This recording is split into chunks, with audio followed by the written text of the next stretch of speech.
I know a lot.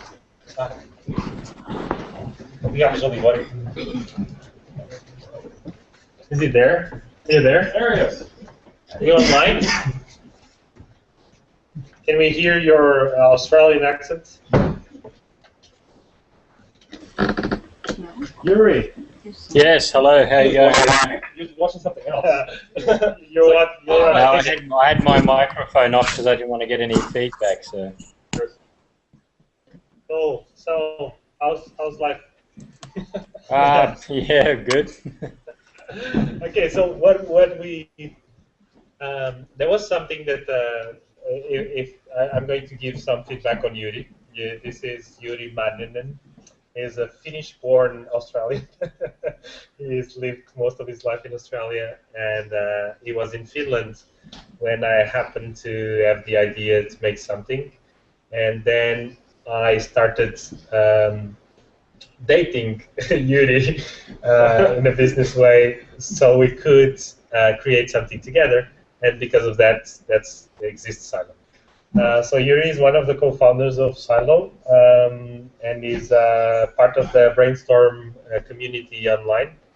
And there's something that he says about the way he intervenes on things, and mostly is he hears and listens to what people talk about, and when he feels there is something that he can bring or add value to it, he intervenes. So that's what we want. What part of what you listen to, which is not in Portuguese, because we know that you speak quite a lot of Portuguese. What is that you would like to add to the brainstorm here today at Óbidos? I think one of the things that you asked, Nick, was how do you bring more creativity? And the way that I see it is, I follow a very much an approach of lateral thinking in terms of trying to find solutions to issues. And one of the greatest aspects or examples of lateral thinking or creativity is the use of humor and comedy. And I think everyone there can probably notice that when someone makes a joke and everyone laughs, it just absolutely lifts the mood of the place, and everyone's brain starts to become much more creative. So I think it's very difficult to be creative when you're too serious. And also a second part of that is why do people find something funny? And it's usually because you make a connection between two things which can seem so remotely distant, and yet when you actually think about it, once you find the solution, you think, well, yeah, that's really obvious, but it's quite interesting. So what Pedro was saying, how I intervene is I try to make connections between sometimes very absurd things and what people are working with, and that sometimes can be the trigger or the avenue to find a really creative solution for something that could be not working out, or there's been a creative block or something like that. So cool. So we know that you have a favorite Portuguese character. Can you tell us who is he? You mean Vinho Tinto? It was more like beer. Oh yeah, Tusha. Tusha. Yeah, okay. So anybody knows Tusha? He loves it. So from what you hear today, besides what Nick has said, how can you use the lateral thinking way of doing things into making a brainstorm work better?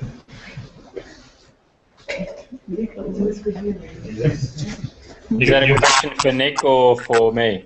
For you. Your next question. Okay. Okay, well, a very good example is that one of the techniques used in lateral thinking is going in the opposite direction, so using reversal. So if you ask me or present me the question of how can you make this CoLab space more creative or work better, I would say, well, okay, can you tell me how you would create it, how you would make this CoLab space less creative or more depressing? And so that could be something you can ask people now. Ask everyone now, how would you make this session that you're doing right, making it epic, really depressing and non-creative right now? What could you do? Giving speeches, I guess. Just talking at people. Turn off the lights when everybody is very sleepy.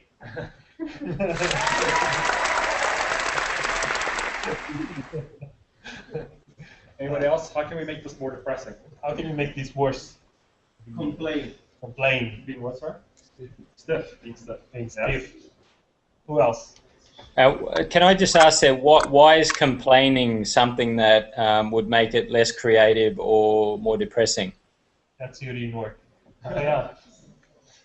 Because it's normally negative thoughts without an objective. It's not questioning how can we do better. It's just saying this is bad and I don't like it. So you don't aim a better way by trying things. You just focus on the now and not what it should be.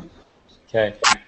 What, if I could ask there, what leads someone to say, I don't like it, and interject and say, you know, I don't like this, we shouldn't do that, which is in a way a kind of complaint?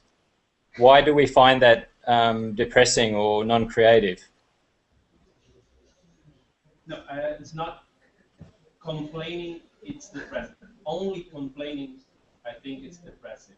Because you never go out of that point in time where you don't like it and you want something new. You just stuck in complaining, like, oh, I don't like it. It's different that I don't like it. How can I make it better? I think we just lost him. Yeah.